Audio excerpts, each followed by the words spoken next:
सहनाववतु सहनौ भुनक्तु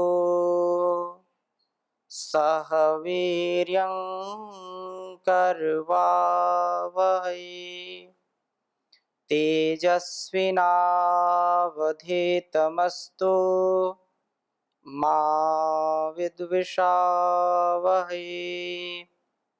ओम शांति शांति शांति। वैदिक जीवन पद्धति की इस कक्षा में पुनः सभी दर्शकों का, सभी श्रोताओं का हार्दिक अभिनंदन है। जीवन का एक लक्ष्य बना करके जब हम आगे बढ़ते हैं तो सारे संसार की जो दैवी शक्तियां हैं वो हमको प्रोत्साहित करती हैं, हमारी रक्षा करती हैं। दृष्ट या अदृष्ट जो भी शक्तियां हैं वो कभी हमारा अहित नहीं करती यदि हम सच्चे व्रती बन करके जीवन को जीते हैं। यदि हमारा संकल्प शुद्ध है, पवित्र है, हमारा लक्ष्य पवित्र है, तो निसंदेह हाँ कुछ कठिनाइयाँ, कुछ परेशानियाँ आ सकती हैं सामने, लेकिन उस परम पिता परमेश्वर की विशेष भक्ति के द्वारा, विशेष स्तुति प्रार्थना उपासना के द्वारा हम उस विकट संकट को भी झेल सकते हैं, विकट संकट से हम आगे बढ़ सकते हैं और प्रभु हमारा और हमको जो चाहिए वो देता जरूर है। ऐसी स्थिति में कोई भी जो सात्विक मार्ग का अवलंबन करने वाला है, अध्यात्म मार्ग का अवलंबन करने वाला है, इस मार्ग पर चलने वाला है, वो कभी भी निराश नहीं होता। उसको हर पल प्रभु के दर्शन का प्रकाश मिलता है, प्रभु के द्वारा दिए गए उपदेश का प्रकाश उसके सामने होता है, जिससे वो भूलता भटकता नहीं है और सदा सर्वदा इस ज्ञान के मार्ग से अपने आप को आगे बढ़ाता रहता है। आज का बहुत ही सुंदर वेद मंत्र है। ऋग्वेद के प्रथम मंडल के 163वें सूक्त के 7वें मंत्र का स्वाध्याय आज हम करेंगे और जो हमारे जीवन का लक्ष्य है प्रभु दर्शन, उसकी प्राप्ति के लिए हम क्या करें, कैसे जीवन को जिएं, इसके लिए बहुत ही सुंदर चर्चा की है। वेद मंत्र पहले लिखता हूं, फिर आगे चर्चा करूंगा। ओम अत्राते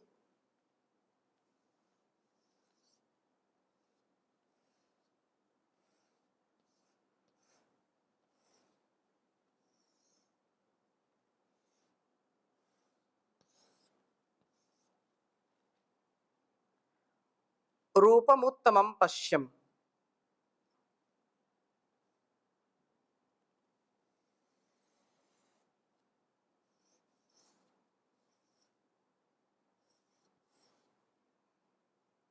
रूपमुत्तमं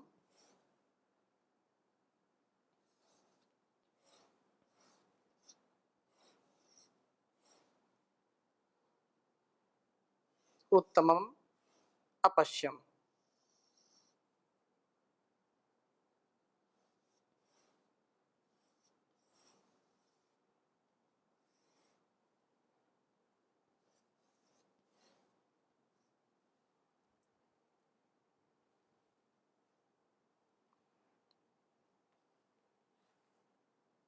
जिगीषमाणमिष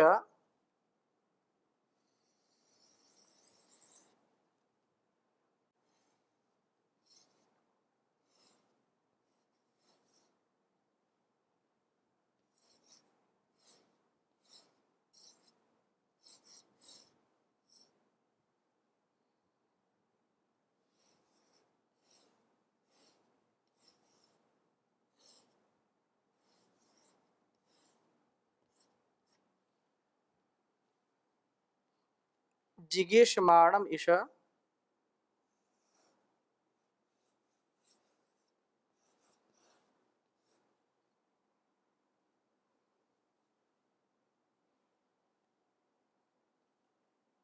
आपदे गोः।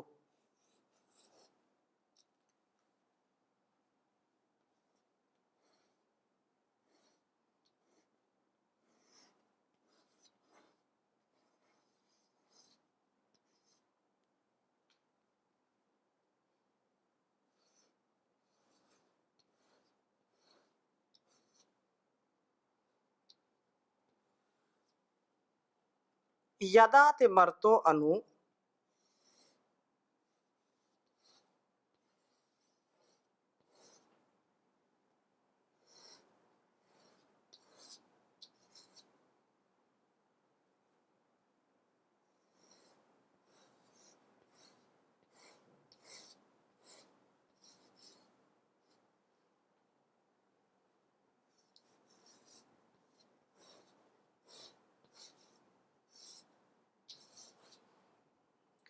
भोगमानात् अधिदत्।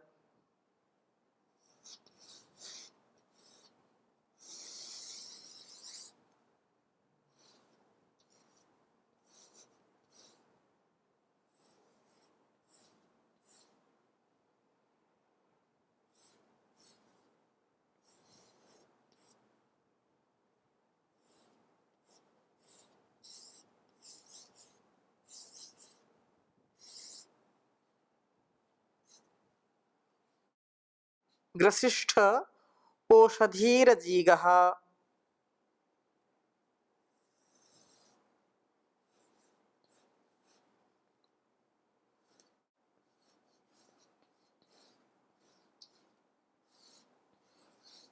ग्रसिष्ठ ओषधीरजीगः।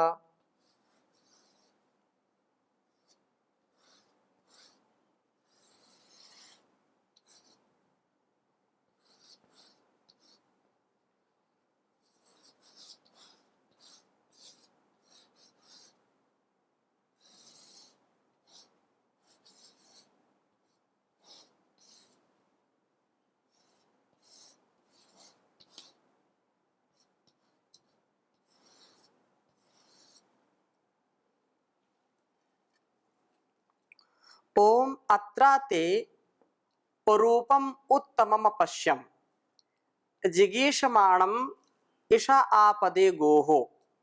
यदा तिमर्तो अनु भोगमानात् ग्रसिष्ठ ओषधीरजीगः।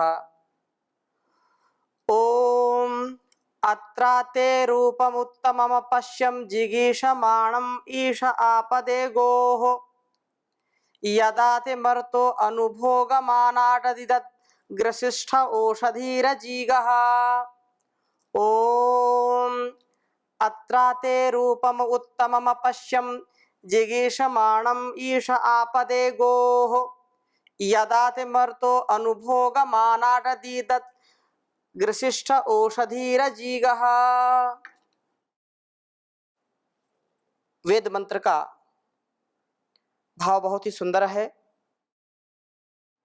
व्रतों के पालन की चर्चा हमने पिछली कक्षा में की थी, जो 163वें इसी सूक्त का 5वां मंत्र था। और छठे मंत्र में भी बहुत सुंदर बात कही कि सूर्य के द्वार से प्रभु की प्राप्ति, अर्थात जब हम व्रत का पालन करते हैं तो एक व्रती पुरुष रजोगुण से ऊपर उठ करके सात्विक मार्ग से चलता हुआ शिखर पर पहुंचता है। यह सूर्य द्वार से प्रभु को प्राप्त करता है, ऐसी इस वेद मंत्र में चर्चा है। और उसी के बाद जो यहाँ पर जिस वेद मंत्र की हम चर्चा करने जा रहे हैं उसमें बहुत ही सुंदर ये बात कही है कि सात्विक मार्ग से चलने वाला व्यक्ति कहता है कि अत्राते रूपम, अत्र यहाँ इस सात्विक मार्ग में ते आपके उत्तमम रूपम, जो पुरुषोत्तम रूप है, जो सात्विक आनंद है, उस रूप को अपश्यम समन्तात देखता हूं। उत्तम जो रूप है, जो अतिशय कल्याणकारी रूप है, जो जीवन में सुख और आनंद की अनुभूति कराने वाला रूप है, उसको मैं अपश्यम देखता हूं। जिगीषमाणम, आपका यह रूप मेरी सब वासनाओं को जीतने की कामना करता है। ये जो सुंदर रूप है, जो प्रकाश से युक्त है, इसमें मेरे जो अंदर वासनाओं का अंधकार छा रहा है, वासनाओं के द्वारा मेरे बुद्धि का जो विकास है वो रुक जो गया है। मुझको जो कुछ सूझता नहीं है, सत्य तथ्य का आभास नहीं हो पा रहा है।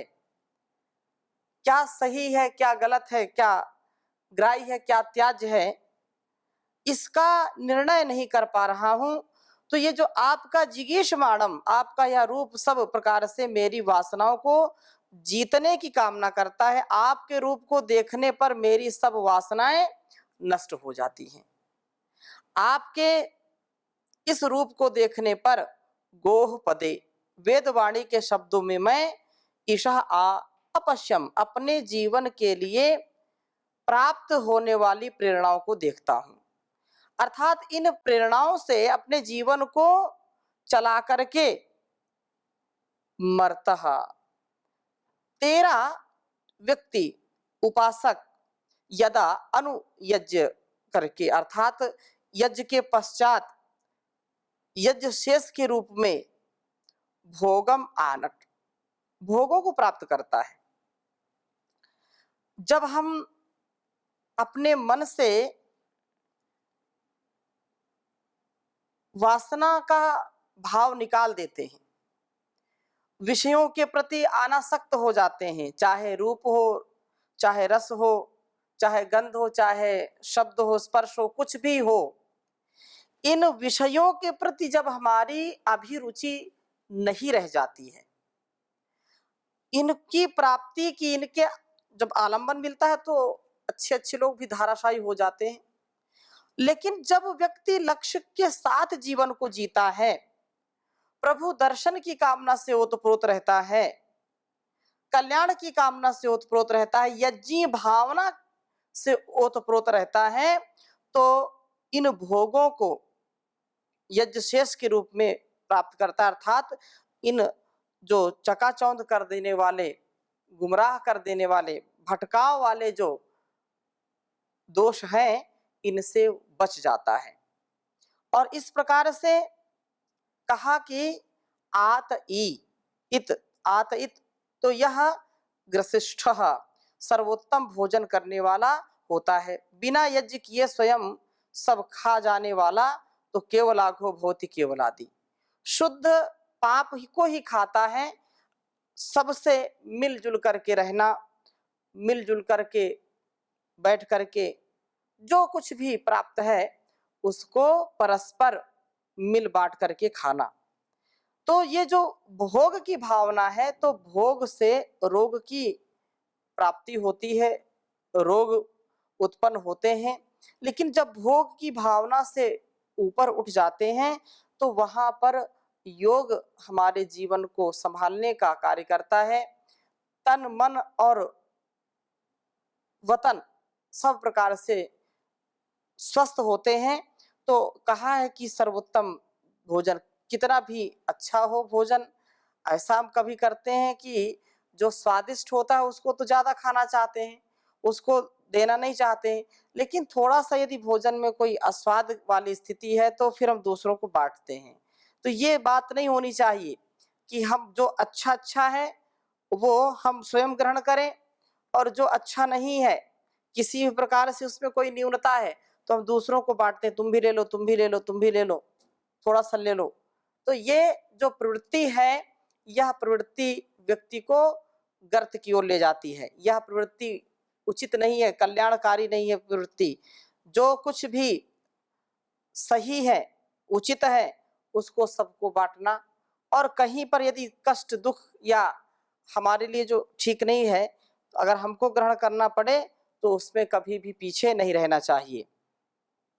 यह यज्ञ शेष अमृत है। यज्ञ शेष का भोक्ता अमृत का सेवन करता है। अर्थात जो यज्ञ शुभ कर्मों से प्राप्त होता है, शुभ भावनाओं से प्राप्त होता है, शुभ कामनाओं से जो भी आहार, जो भी भोग सामग्री प्राप्त होती है, वह अमृत के तुल्य होती है। उसका कोई भी संसार में जोड़ ही नहीं है, उसकी इतनी दिव्यता बढ़ जाती है कि उसको ग्रहण करने से हमारे अंदर की दिव्यता, पवित्रता, शुचिता बढ़ती रहती है, सामर्थ्य बढ़ता है, उत्साह मिलता है।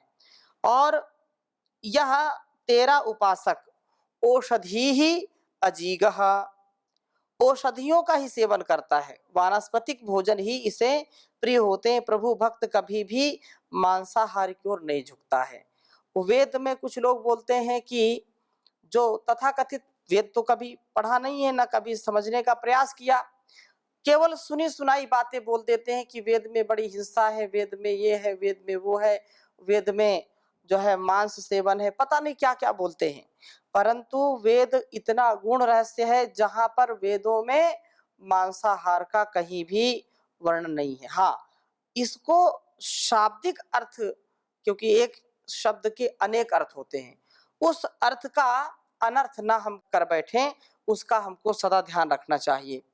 तो यह वेदवाणी की प्रेरणा के अनुसार यज्ञशेष का सेवन जो करता हुआ और जो मादक द्रव्य हैं, जो मांस आदि हैं, उनका भी कभी सेवन न करें, नशीले पदार्थों का सेवन न करें, जो अभक्ष्य पदार्थ हैं उनका सेवन न करें। इससे हम प्रभु की अनुकूलता को प्राप्त करते हैं और प्रभु हमको सामर्थ्य देते हैं। प्रभु की अनुकूलता जब होती है तो अर्थात प्रभु दर्शन की अनुकूलता के लिए हिंसा से रहित जीवन हम व्यतीत करें, छल कपट से रहित जीवन व्यतीत करें, जिससे हमारा जीवन बहुत ही सुंदर व्यवस्थित हो जाता है और सर्वानुकूलता में हम जीने लगते हैं, अर्थात सात्विक जीवन होता है। तो यह जीव के सात्विक होने पर सारे संसार की अनुकूलता उसको हो जाती है। तो 8वें मंत्र में भी बहुत सुंदर बात कही है। ओम अनुत्वा रथो अनुमर्यो अर्वन्ननु गावोनु भगः कनीनाम अनुव्रातस्तव सख्यमीरुनु देवा ममिरे वीर्यं ते। ओम अनुत्वा रथो अनुमर्यो अर्वन्ननु गावोनु भगः कनीनाम अनुव्रातस्तव सख्यमीयुरनु देवा ममिरे वीर्यं ते।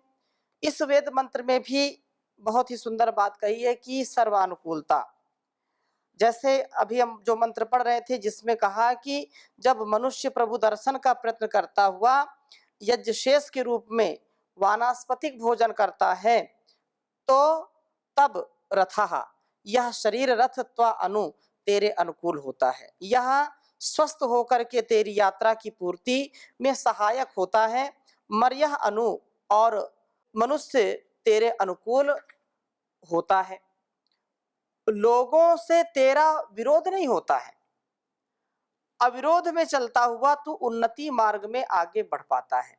हे अर्वन, हे वासनाओं का संहार करने वाले जीव, गावः अनु, इंद्रियां तेरे अनुकूल होती हैं, ये विषय पंख में न फंस करके ज्ञान और यज्ञ को सिद्ध करने वाली होती हैं।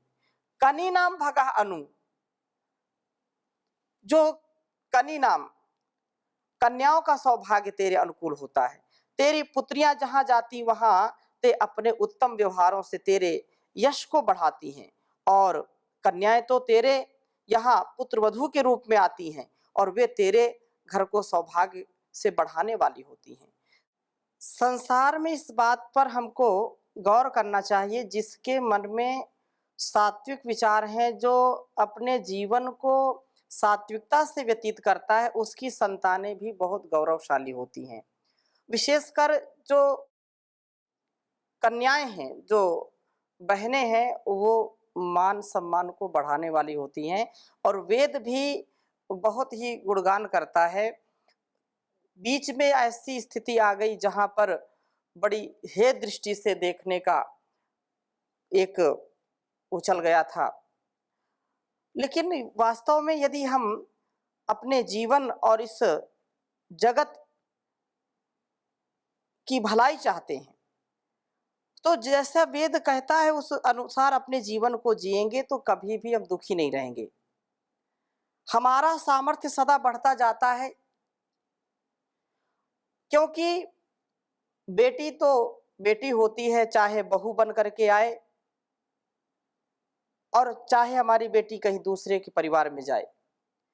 जिन माता पिता ने अपने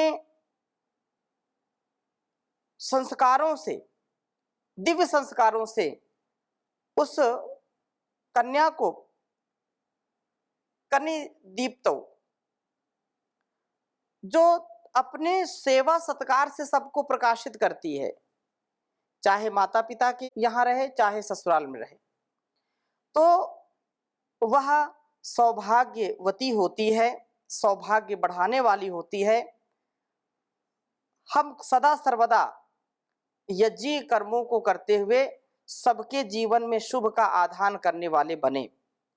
व्रातासा मनुष्य के समाज तब अनु तेरे अनुकूल होते हैं और सख्यम इयुहु तेरी मैत्री को प्राप्त करते हैं।